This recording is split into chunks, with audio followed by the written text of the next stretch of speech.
বিগত সময়ে মেগা প্রকল্পের নামে ৩০ লক্ষ কোটি টাকা পাচার হয়েছে। ২০ লক্ষ কোটি টাকার উপরে বৈদেশিক ঋণ রয়েছে। বর্তমান সরকারকে এর মধ্যেই রাষ্ট্র পরিচালনা করতে হচ্ছে, জানিয়েছেন সড়ক পরিবহন ও সেতু মন্ত্রী শেখ রবিউল আলম।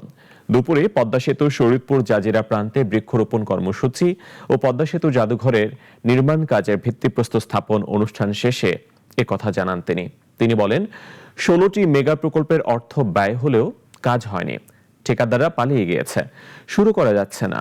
১৮ বছরের দুর্নীতি ও অনানুষ্ঠানিকতার কারণে বিদেশি দাতা সংস্থারাও বড় প্রকল্পে অনীহা প্রকাশ করছে বলেও জানান তিনি। ৩০ লক্ষ কোটি টাকা পাচার হয়েছে, ২০ লক্ষ কোটি টাকার উপর বৈদেশিক ঋণ রেখে দেওয়া হয়েছে, তার মধ্যে দিয়ে আমাদেরকে রাষ্ট্র পরিচালনা করতে হয়েছে। ১৬টি মেগা প্রকল্প অর্থ ব্যয় হয়ে গিয়েছে, কাজ হয়নি।